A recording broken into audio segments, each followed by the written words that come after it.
प्रभु जीशुख्रीष्ण नाम प्रतिदिन रोटी रे आपण मान को पुणी स्वागत करुछु।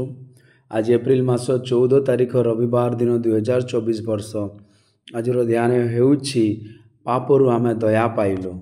अतएव जेहेतु आमर एही सेवा अछि जेपरि आमे माने दया पाइछु, आम माने हृदय हरायु नाहु। द्वितीय कोरिन्थियो 4:1 पद। एठार आमे देखु जे प्रेरित पाउल घोषणा करिसंति जे आमे हृदय हराइबु नाही। संग्राम समय से सर्वदा ईश्वर दया उपरे निर्भर करुथिले एवं सेतिपय से कदापि क्लांत होई नथिले।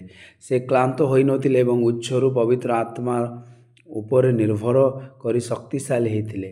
से प्रभुंको कथा को भूली नाहांती जे कहिथिले, किंतु जेतेबेले पवित्र आत्मा तुम उपरे आसीबे सेतेबेले तुमे शक्ति पाइब। प्रेरित 1:8 पद। प्रभु मध्य प्रतिज्ञा करी कहिले, देखो मु मोर पितांक प्रतिज्ञा पठाउछि, किंतु तुमे उच्छर शक्ति न पाइबा पर्यंत जेरुसलेम सहर रुह। लूक 24:49 पद। तांको शरीर रे पवित्र आत्मांकर भंडार अछि बोली से निश्चित करिथिले, जाकि माटी पात्र परि। द्वितीय कोरिन्थियो 4:7 पद। सेतिपय से घोषणा करिबाकु सक्षम आमे प्रत्येक पार्श्व कठिन तथापि चूर्ण नुहे। आमे विव्रत किंतु निराशार नुहे, निर्यातित किंतु परित्याग करि जाय नाहु, मारिला किंतु विनाश हेला नाही। द्वितीय कोरिन्थियो 4:8-9 पद। द्वितीय कोरिन्थियो 4 अध्यायर पूरा क्लांतता दूर करिबा एवं उत्साहित रहिबा विषय कथबार्ता करे।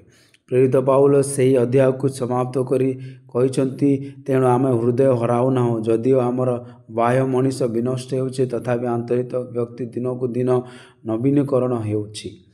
द्वितीय कोरिन्थियो 4:16 पद। बाइबल रे ईश्वर अनेक साधुଙ୍କ जीवन कहानी रही, जो मैंने ईश्वर कृपा ग्रहण करी क्लांत होई नथिले एवं दृढ़ भाव रे ठिया होइथिले।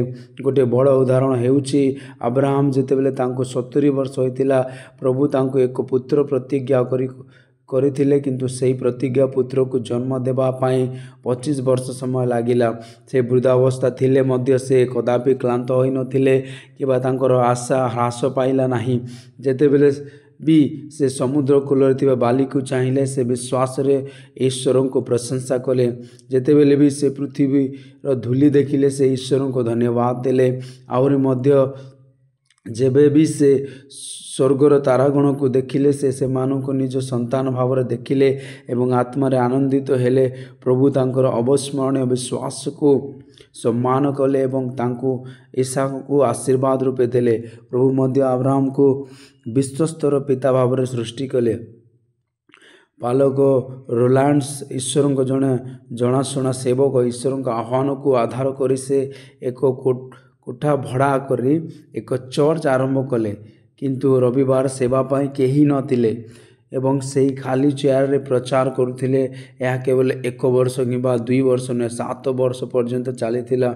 सप्तम वर्ष रे जेतेबेले से खाली चर्च को प्रचार करुथिले, जड़े चोर जे पुलिस रक्षा पाइबा पाई चेयर तले लुचि रही से वार्ता शुणी मुक्ति पाइला। यहाँ पर जेतेबेले से पूर्वतन चोर साक्षा देला, चोर द्रुत गति रे बढ़िबा लागिला। पास्टर रोलांड्स यहाँ पर एक 100 अधिक चर्च प्रतिष्ठा करि पारंती। ईश्वर को संतान माने जो माने ईश्वर को दया पाइछंती, परिस्थिति जहाँ हेउना कहीं कदापि क्लांत हुंतु नाही।